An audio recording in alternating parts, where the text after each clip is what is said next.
60 metre দৈর্ঘ্য বিশিষ্ট বাঁশকে 3:7:10 এই তিনটা অনুপাতে ভাগ করলে আমার বলছে টুকরার সাইজ কত হবে, অর্থাৎ প্রত্যেক টুকরাতে যেহেতু এখানে ভাগ করছে কয়টা, তিনটা, মানে এই পুরাটায় আমার প্রত্যেক ভাগে কতটুকু পড়বে সেইটা বের করতে হবে। এই ধরনের অঙ্ক আমরা প্রথমে কি করব, অনুপাত যে তিনটা দেওয়া থাকবে এই অনুপাতকে আমরা যোগ করব। প্রথমে ধরেন অনুপাদের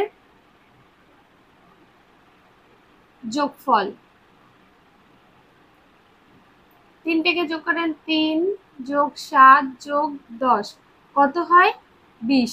অর্থাৎ এখন আপনাকে মোট এই 60 মিটার দৈর্ঘ্যটাকে কয় ভাগ করা হবে, 20 ভাগ। 20 ভাগের প্রথম ভাগে পাবে 3, পরের ভাগে 7, পরেরটা হলো 10, এই 20 ভাগের এতটুকু পাবে। তাহলে প্রত্যেক টুকরার সাইজ কত হয় দেখেন। তাহলে আমরা লিখতে পারি প্রথমে প্রথম টুকরার সাইজ,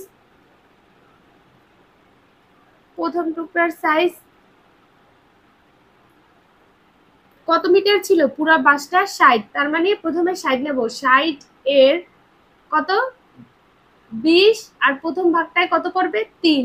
আমরা এই ধরনের প্রত্যেকটা অঙ্ক, এই ধরনের যেমন এই একটা আছে 3 জনের মধ্যে 750 টাকা, এত অনুপাতে ভাগ করে দিলে ভাগের টাকার অংশগুলো কত হবে, অর্থাৎ যত অনুপাত দেবে মনে করতে হবে যে অতগুলো ভাগ করবে।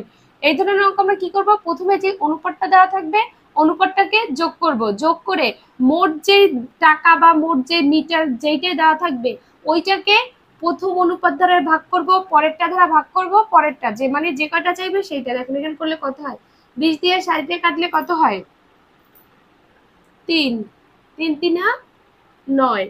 প্রথম ভাগে তাহলে কতটুকু পড়বে, প্রথম টুকরার সাইজ হবে কয় মিটার, 9 মিটার। তাহলে দ্বিতীয় টুকরার সাইজ কত হবে, দ্বিতীয় টুকরার সাইজ 60 এর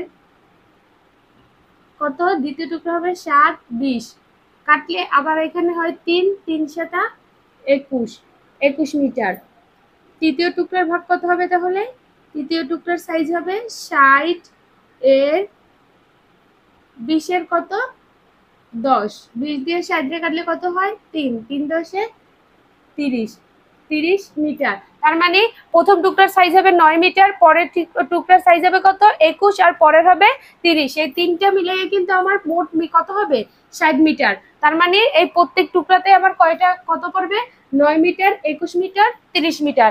দেখেন সেম ভাবে আমার এইটা অঙ্ক বলা আছে যে 3 জনের মধ্যে 750 টাকা 3:5:7 অনুপাতে ভাগ করে দিলে ভাগের টাকার অংশগুলো কত হবে, অর্থাৎ প্রত্যেক ভাগে আমার কত টাকা পড়বে। ধরেন এইটা যদি আমরা করি তাহলে এইটাকে আমরা কিভাবে করব, ওই একই নিয়মে আমরা করব। প্রথমে আমার কি কি অনুপাত দেওয়া আছে অনুপাতগুলোকে আগে যোগ করব, 3 যোগ 5 যোগ 7, তিনটাকে যোগ করলে কত হয় 15।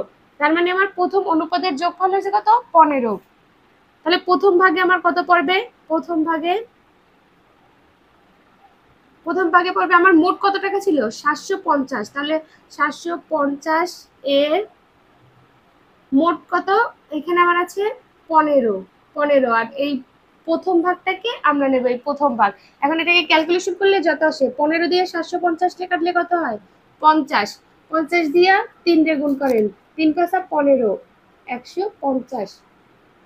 এটা আবার টাকা, যদি আমাকে এখানে কত টাকা বলছে সেটা আসবে। তাহলে দ্বিতীয় ভাগে কত হবে আমার, সেম ভাবে 750 এর 15, দ্বিতীয় ভাগে কত 5, 15 দিয়ে 750 টা কাটলে কত হয় 50, 5 5 25, একটা শূন্য টাকা। তাহলে আমার দ্বিতীয় ভাগে পড়বে কত 250 টাকা। তৃতীয় ভাগে তাহলে কত পড়বে,